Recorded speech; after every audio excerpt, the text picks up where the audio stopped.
টাটকা শীতের পুঁইশাক আর রসালো চিংড়ি মুখে এক মুহূর্তেই স্বাদের জোশ।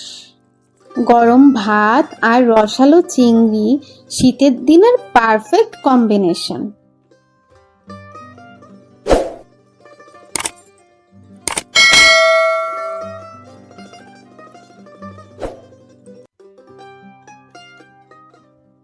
হ্যালো এভরিওয়ান, আসসালামু আলাইকুম।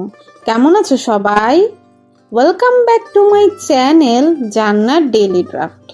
আজকে আমি হাজির হয়েছি শীতের সবচেয়ে সহজ আর মজাদার রেসিপি নিয়ে, পুঁইশাক দিয়ে চিংড়ি। শীত মানেই তাজা সবজি, আর পুঁইশাকের টাটকা গন্ধ পুরো রান্নাঘর ভরে দেয়। চলো ঝটপট শুরু করা যাক।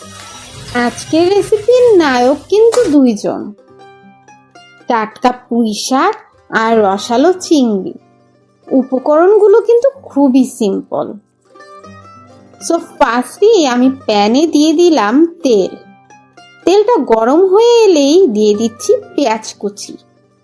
পেঁয়াজটা ভেজে নিয়ে হালকা বাদামি রঙের হয়ে এলে দিয়ে দেব পর্যাপ্ত পানি। তারপর দিয়ে দিলাম লবণ, আদা রসুন পেস্ট,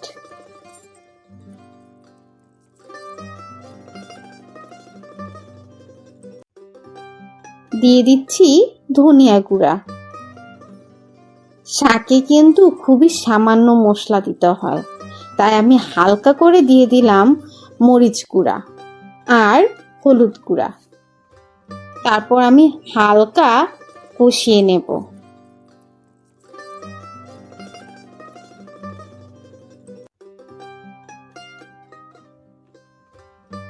এখন আমি দিয়ে দেব চিংড়ি মাছগুলো।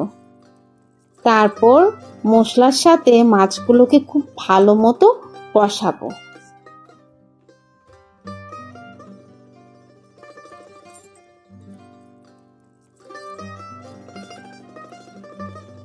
এই স্টেজেই রেসিপির আসল ফ্লেভার।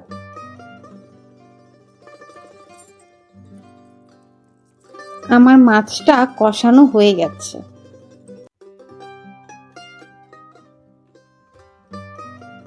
এখন আমি পুঁইশাকগুলোকে এর মধ্যে দিয়ে দেব।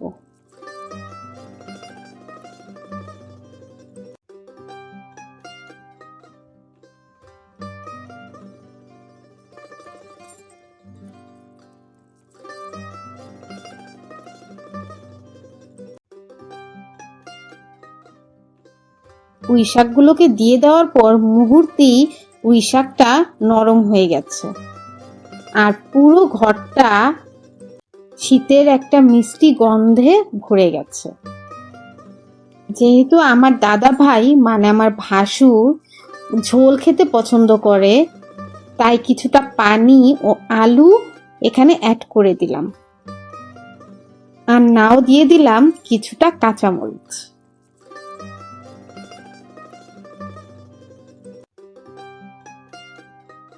আমার রান্না অলমোস্ট ডান।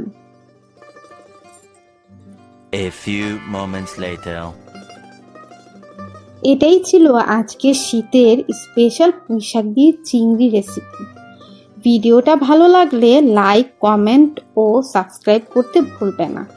দেখা হবে পরের ব্লগে। আজকের জন্য এ পর্যন্তই। আল্লাহ হাফেজ।